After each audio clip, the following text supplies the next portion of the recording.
Welcome back, audience. How you been?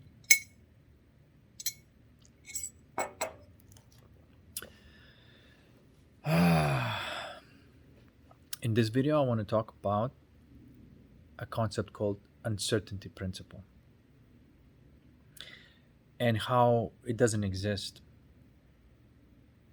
and how just because a person investigating reality does not see how everything is certain doesn't mean that it's not.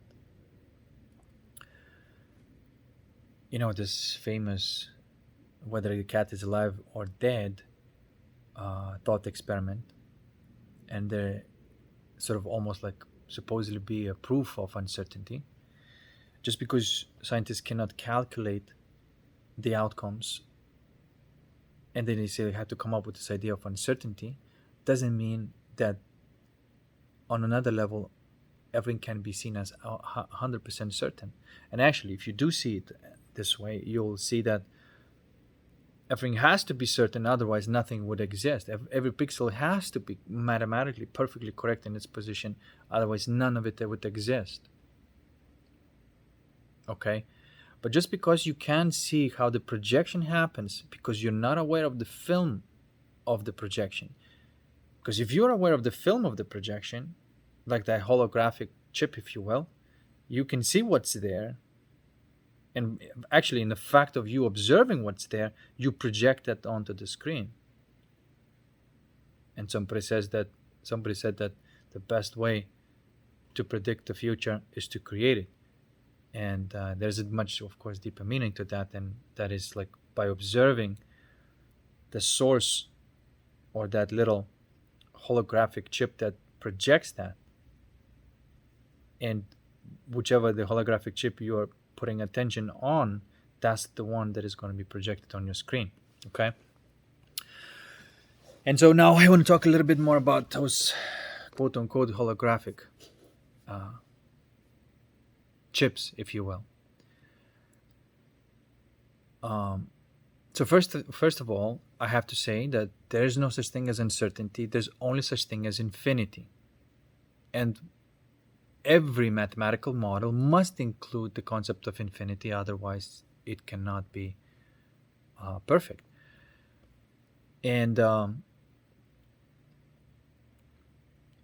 but what is going to come out of that infinity depends on where the attention's been placed, what's been drawn out of that infinity that is determined by the being who has placed the attention on it. Okay. And so that's how whatever that is, that's that the reality is going to be created. For certain, no doubts, no nothing, because there's this idea that like, well, let's just make it uncertain, let's create like a gray area, we don't really know what's going on. And then in that moment there is an opportunity for the ego come online and say like, well, let me help you with that, let me use my binary capacity to calculate the infinite. And of course it's not possible. And then it creates the thought forms, actually, which are actually those little films of holographic films which project the screen. That's the thought form. And then they either based on the infinite or the finite. All finite, all dual thought forms are going to be divisive and sort of like create the havoc, which is exactly what that person who have been creating that thought form actually wants, whether it's conscious or subconscious, but the thought form is there, which means there is like almost a you're submitting an order for the reality to create that for you. 100%. There's no doubt about that. That's why I also say that there's no such thing as doubt. So, and of course that ego coming online and offering its bullshit structures can be seen outside of you through the authorities and the governments. And of course, these people have no fucking idea what's going on. They have no idea how the reality works. And they say, like, well, uh, I want to be needed. Like, because if you don't need me, then I don't know who the fuck I am. So therefore, now I'm gonna say, you don't know what's going on. Everything's uncertain. Fears, so much uncertainty. Let me help you to find some certainty in your life. And so then they got you by the balls, and you don't have any kind of freedom because, like I said before, logic's intervening with uh, that level of reality, that aperture of reality that supposed the only thing that can create something that is a thought form that creates harmony in your life is not possible through logics. And this is why I say, like, it's either from the infinite, which is logos, or the finite, which is logics. Anything that comes out of the finite that is not about physical technological world, but it's about your psyche, it's going to be complete bullshit. And it comes online and says, like, whoa, there's an uncertainty principle, right? There's uncertainty, which is another word of saying fear. And say, well, there's fear, let me help you with that. The fact is that there is no such thing as fear. There's no such thing as uncertainty. Everything's absolutely certain, given of what you put your attention on. You see? So everything that happened in your life was absolutely perfect, came to you with mathematical precision of how everything was programmed at the deeper subconscious levels. Okay?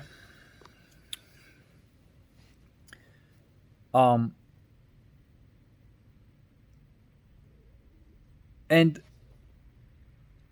I made a video, which is really good video, and I'm probably gonna have to like refer back to that one because it was really cool. But I recorded it like quite spontaneously, as all my videos. I don't really know what I'm about to say, but like it was pretty cool. And I talked about the 7 thoughts, 7 principles, that like there are 7 thoughts of God, which are basically the structures of consciousness. Nonetheless, they are thoughts. One of the thoughts is that there's an observer and observed. It's just a thought. And when you turn off that, then you can act from the infinite. And that's actually the only thing that has to be turned off. There's this, it's amazing to me how it's just like this one process that you just shut down that process and everything suddenly starts happening in a perfect way. But it seems that it's not easy to just press the button and shut down. It seems that there has to be some sort of like a bit of like a tuning going on, like there's the negative feeling come online that creates all these bullshit thoughts, and then it's like, okay, you gotta alchemize that, bring it back to zero. And it's like there seems to be a bit of a process of keeping that process offline, which is logic's intervention in your psyche. This is why I'm so categorical against all intellectual rationalizations of the reality. What does that mean? It means that, oh, I feel bad, let me create a strategy, intellectual strategy of how I'm going to cope with that.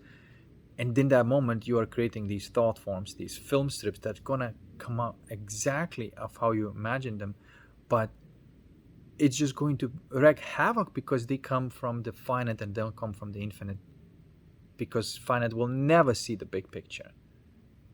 Always will create these thought forms, which you can call demonic thought forms. From the finite, you will always create a thought forms you can call angelic thought forms. That's exactly what the demon and angel actually means. It doesn't mean that there's an angel as a person or a being. An angel is actually a thought form.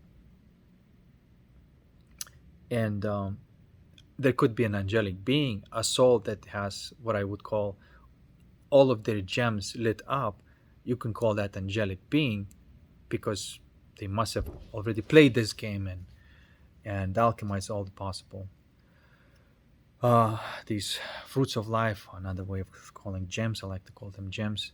They basically mind throughout them gems, and you can call that person like an angelic being because it's producing uh, the coherent thought forms. You can call them beliefs. Another way of calling it's a belief, right? But I have to differentiate the belief from the distortion, which I would say that this what I call distortion, that tree of life or a tree of knowledge, which is in your soul, is what actually causing everything. That's what they call causal reality. It's in the soul, and it works in a fascinating way. Like if you could imagine a tree, and some of the uh, like there's a fruit, there's a gem that is already alchemized, and some of it is still dark. Let's just say, just for the sake of visualization, it's actually probably something. Looking at the mathematical model, you probably of consciousness by observing the consciousness itself, you can make a little model, and it's probably going to be. Some people say you can't make the 100% accurate model of consciousness because map can never be the territory. Yes, but you can make a fucking decent one. It doesn't excuse you from not making. It doesn't excuse you from cartography just because it's never going to be exactly like it. Going somewhere without any kind of map, it's going to be very difficult. But if you do have a map, it's going to be much easier. Like one of those things, like what I'm talking and communicating in this video, it's about this idea, this model of reality that I'm talking about, this holographic model of reality. What I'm talking about negates, or rather eliminates, this idea of uncertainty principle. It just says that it's completely bullshit. Just because you don't see it how it happens doesn't mean it doesn't. There's no 100% certainty of how it is going to be caused. Okay, and that eliminates. Scientists are very inventive of naming fear in a different way, and they call it uncertainty principle. But it's fear. But fear is not. Fear is not even. I have to differentiate what I'm talking about right now. I'm talking about the psychological type of fear. I'm not talking about physiological type of response. This automatic response, that's something that is like a snake appears in your vision, and you jump out. This is what happens with cats, by the way. If they see something that has a close appearance to snake, even though it's not a snake, they have an automatic response, and there's nothing wrong with that. I'm not talking about that type of quote unquote fear. It's there for the survival, and it's necessary. But psychological fear, it has no purpose.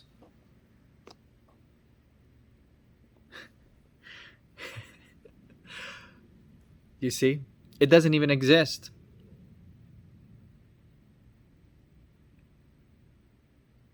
Because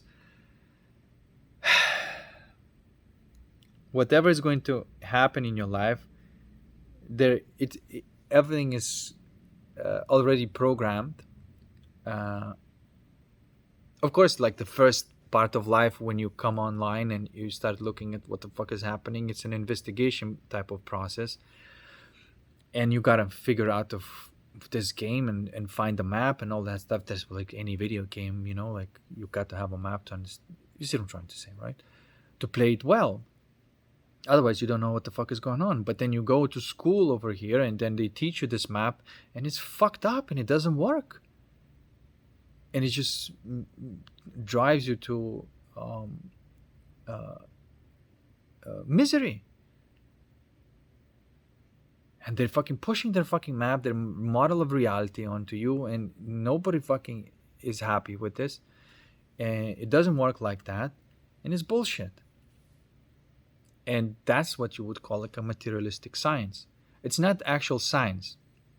There's nothing wrong with science. This is why I don't like when people are tainting the name of science because materialism. Materialism in itself, it's not bad when it comes to dealing with matter, which is of course it's not real, but you can, engineering is important, I'm saying, right? Like you calculating things, but that should never be turned around and looked at the consciousness itself and used. That tool should never be used at that. It has a limits and it has to end there. And it says like we can predict sufficiently in the world of matter what's going to happen, and you end there, and it works there. Newtonian physics. And but it's just like a tool, just like logic is a tool for you to navigate the reality. It doesn't mean that it can show you the deeper layers of the reality. It cannot.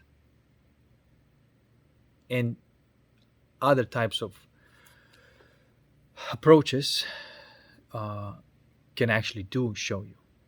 And then we're going into the subjective reality and all these other things. But anyway, I just want to look a little bit deeper into that tree of life, so to speak, right? So imagine there are branches, and there's, of course, there's a trunk. And each branch has the fruit and gem. And there's a limited number of these gems, right? These are your soul desires of what you actually want, is to light up that Christmas tree, so to speak. I think that's where the Christmas is coming. All these metaphors and Santa Claus and all that stuff. It's part of this a little bit like a mythological story to describe alchemy and devotion process, which happens in your soul, and that's what you call either distortion or the coherence, or the gem or the coal. You can take another perspective and name them differently, if you will, but they do exist. It's very causal, very tangible. Just as the positive feeling is real to you, or a negative feeling is real to you, that is as real. It has a structure. Okay. Now moving into the mind, that's where the beliefs arise. But the beliefs are not something like, they're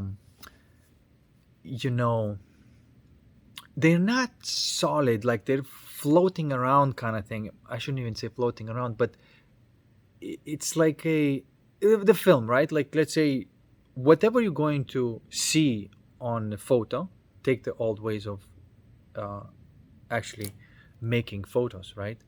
Whatever you flash the old way, you would flash the image on the photo, and then you put in any chemicals, and then you'll see the photo, what's there.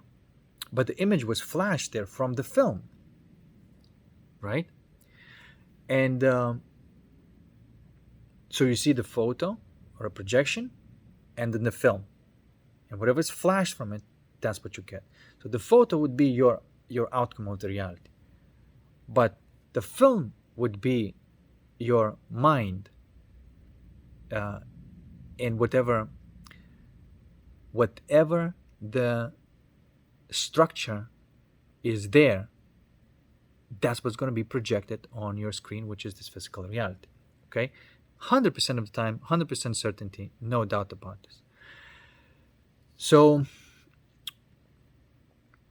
but these little holographic films, if you will, they're reprogrammable, right? And it appears to be that there might be like a bunch of them about one specific distortion that you have. There could be a bunch of them, and one specific like distortion that's been alchemized, that gem, is now producing these thought forms that are positive and projecting the positive things, or coherent things, harmonious things, because it's coming from the infinite now. It's lit up. And if the distortion is still dark and is coming from the finite, then it's going to be projecting these incoherent thought forms, and this is what you would call like a negative outcome, right? But the thing is that in your soul,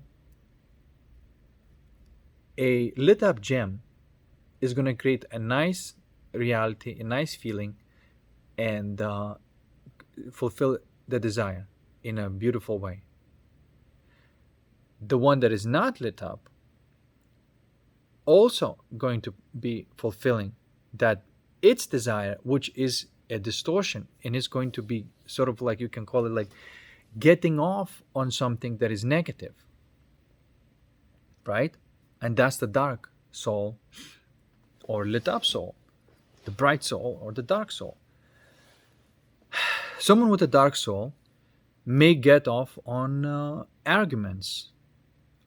They need this. Like if they can't stand somebody happy. Their work would be consciously or subconsciously is to break the happiness of another human being. And when they see that another human being is unhappy, then that gives them a satisfaction. As I'm just saying, right? And it's fucked up. Just because it's fucked up, it doesn't mean that we all start with that. But if you play the game right, as I say, and you always meet that challenge, and you alchemize and sublimate, as another way of saying it, then you just play the game, and one by one you light those things up, and you're probably gonna create some reality that you don't want, and it's gonna be kind of fucked up, and that's gonna happen. Nobody's at fault with that because we all start with it. But once it happens, now then becomes your responsibility to play the game right. And if you don't, and if you say, well, that's all right, I guess that's all right, I do have certain type of getting off on it, and so I'm gonna continue it. And so then it's gonna be, like creating misery in a life because there's a satisfaction about it, for that dark gem, if you will, or that coal. Does that make sense? And so sometimes you may have some of it's like lit up and some of it is not lit up, and as the time goes, it lights and sort of brings you to the ones that is not lit up, and it's giving you an opportunity to overcome it. And if you don't overcome it, you can obviously you're going to create from that distortion, and you're going to create a thought form which says holographic film that creates that miserable reality. And so in a way, like Alan Watts said, we always get what we truly desire, because all of that tree of life in your soul is what you desire, and it's either tree of knowledge or tree of life, coal or a diamond, the gem or crap or whatever, right? Because whatever is in your soul is going to be somehow projected on that film, and it's coming in projected through the film. The film is going to be made, projected through the film, and it comes into your reality. Okay, that's a little model of consciousness that is closer to how it all works.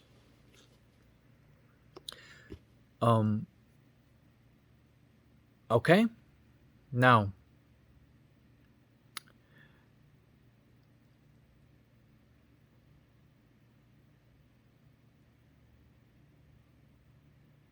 so about the beliefs. I want to talk a little bit about the beliefs, and I want to differentiate, because the way we use language is very important. For example, you can call positive and negative beliefs, you can do that, but really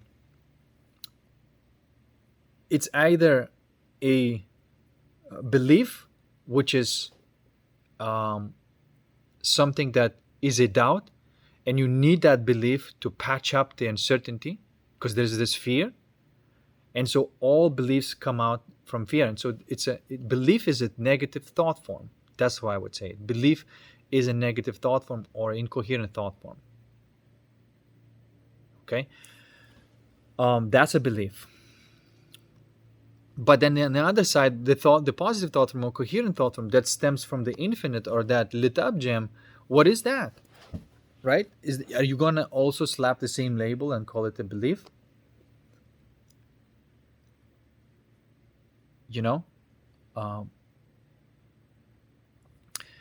And I don't know. I don't know if we should use the same word for it. I don't like any belief, even though like in a language you say like, well, you have to believe, believe, believe, and you know it will happen. Um, there's some truth in that. That, but if you create from the belief, whatever's gonna happen is gonna get you off for the moment, but it's gonna create so much more fucking havoc that then it's gonna you fulfill like ego tantrum, and it creates nine different problems. You know, you fulfill one ego tantrum, and it creates nine different problems. So what the fuck? And that's that's what happens when you create from the belief. But if you create from the truth, or like whatever, like I'd separate from the ego tantrum from the soul desire. A soul desire is where some is a gem is already alchemized. You already paid your dues. You earned that thing. Okay, and it's gonna come in a way that is harmonic, and it's not gonna hurt you or anybody else just in just because you received that. Right? It's just gonna happen somehow, some way, in a magical way. So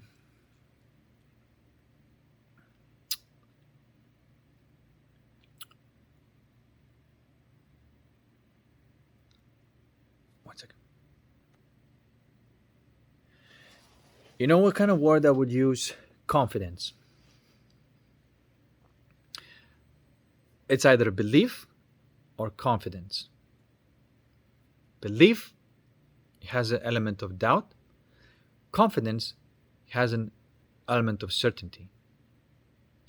Even though they both are gonna come out if you create reality from one or the other, um, but creating from confidence rather than belief is what's gonna create fulfill your soul desire in a way that does not cause strife and so on. Okay. Now,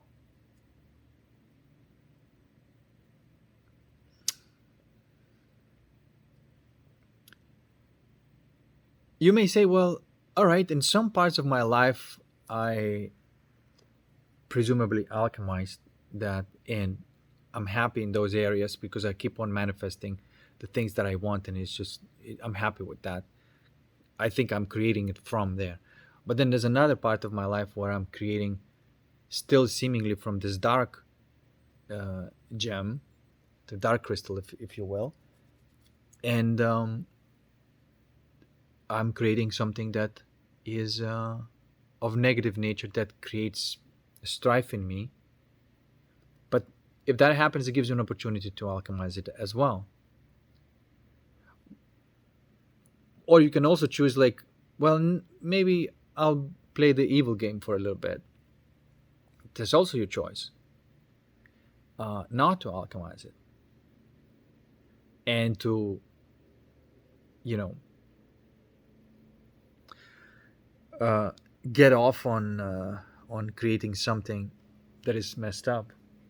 It, you know, and momentarily it will light up, and that's what people call false light. The gem is still dark, but it's just been illuminated temporarily through, you know, the evil ways, if you will, right?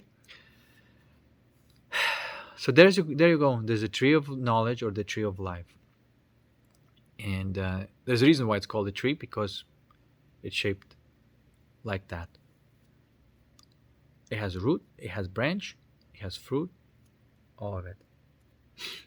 Okay. Now,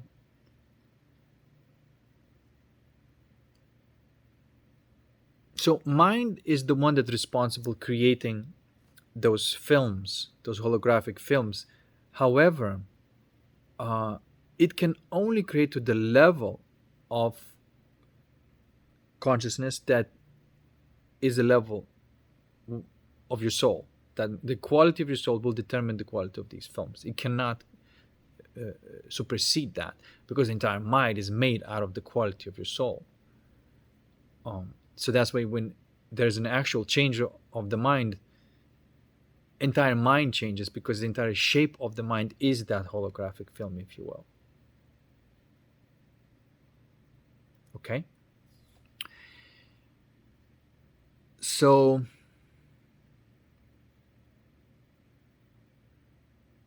hopefully that kind of eliminates this idea that there is uncertainty. Everything's absolutely certain. And also hopefully it kind of give you an idea that what we call thought forms or beliefs are just basically these films of the mind that's shaped in a particular way, that is projecting and coming in through into your reality. Right? Then the idea would be to collect these gems, and from these gems make those films the way you want them. But what the gem means, it's what kind of feeling you have when you're creating that image. This is why I separate the dreaming from thinking. And I'm saying that ideally, if you live life properly and use this model of reality, and if you live your life like just basically gung-ho on living your life in the right direction, at no point you will actually need the process of thinking. The thought will still be there, but there's not going to be sort of like a thinker and a thought, if you will. That will kind of go away. But there's going to be dreaming. And again, I separated the soul dreams, ego thinks. Right? Because if there's a thinker and a thought, then that's ego doing everything that is creating is going to be negative. But it can't help it, because the gem is dark, and that's what it has to do it. Okay?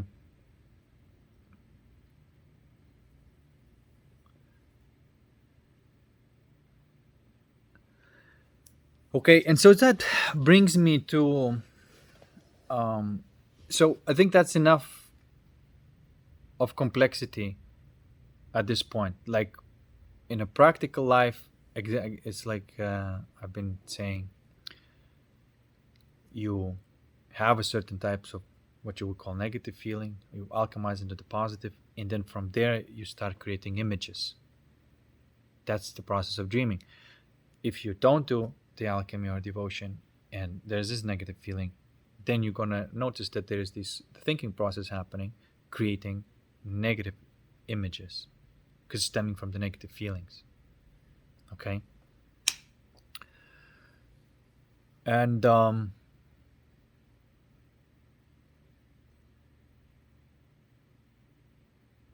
so there. Now, at this point, what we talked about is just basically from subjective perspective. Like it's about this model would work well from your perspective as a being who's just working with this, playing this game in this reality. Okay. But how does it connect with other beings? Right? If you say that this is true and that we all have some gems lit up and others are not lit up, then you're saying that there's going to be other people who are also could have certain permutations in their soul. Okay? And that must be true.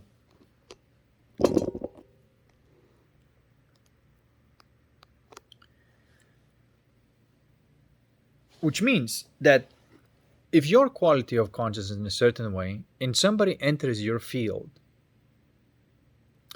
and you have more of these gems lit up than they are, you will synchronize these people to, your state of consciousness, and in that moment, you're pretty much going to destroy all those demonic thought forms, if you will, and replace them with angelic thought forms. But the person would have to kind of open up to you. This is why it doesn't happen if they do not open up to you. It's a type of surrender. And sometimes people like create these entities and these beings, um like they talk about some saint that existed in the past, and this and just don't want to mention names, but they use them as deities and create like the image of it. That's a belief. That's not how actually is. Um, all you experience is it. Okay. What I'm trying to say here is that if you have not alchemized your gem, right, but through devotion, you can have that gem alchemized, but someone is going to have to do this, and it's going to be an actual uh, person, whether you know them in your life or you don't. If you have not done that, someone else gonna do it kind of for you. And it gets to the point where time goes in a way where it just becomes like a bottleneck effect, and it's like you're gonna go through it or not.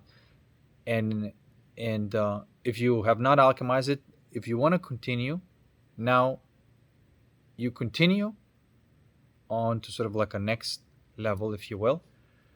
But because you have not alchemized it, you're gonna have to depend on someone else. And that's all right. Like I said, there's planets and there are stars, and it's all right. And I don't mean of celebrities or movie stars. Actually, that's the opposite of what the star is. um, because a celebrity needs attention to exist. A star does not need attention to exist. um,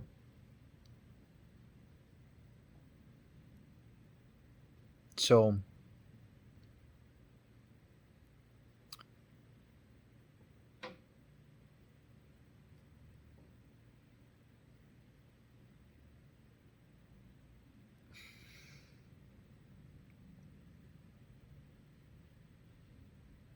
I guess what I'm trying to say here is that there isn't an interaction that's going on between the the the people. And honestly, this is like the field of investigation for me right now.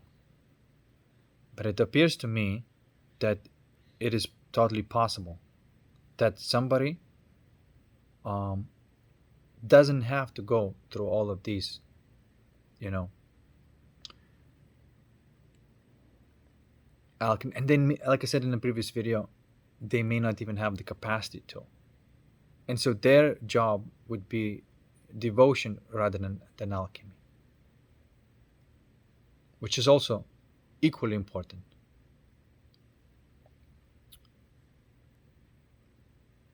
And then, like I always say, the alchemy is masculine and devotion is feminine. Okay? Um,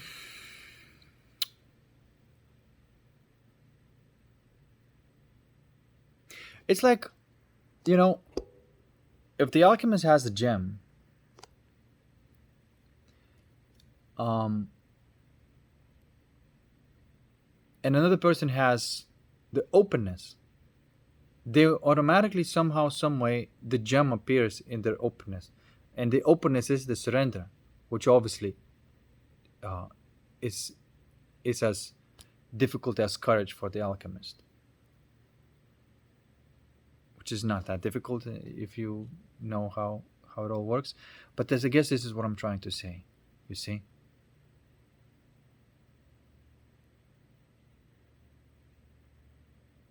it's a masculine hero's journey to dive into the abyss and to retrieve the gem, right?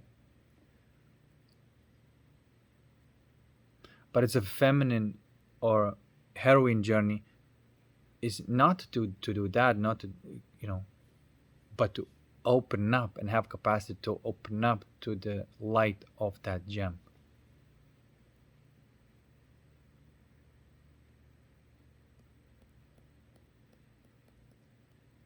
And this is what actually defined feminine really is. It's none of that cultural bullshit and nonsense, and everybody's calling each other goddesses of life as if that's gonna make someone a goddess or a god. Surrender is what makes. Not that it makes the very word goddess and surrender are synonymous, and the very word God and courage are synonymous also. And it's the faculties of consciousness.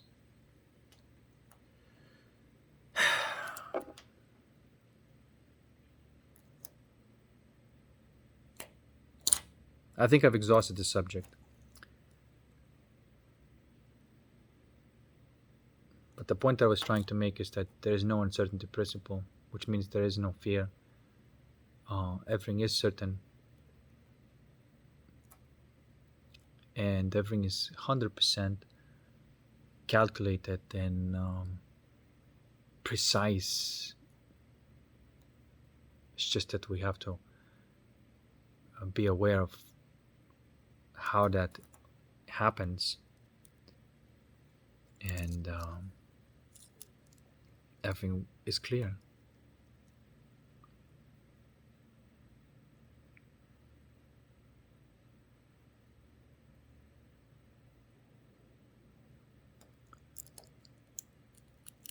It's a little strange, isn't it?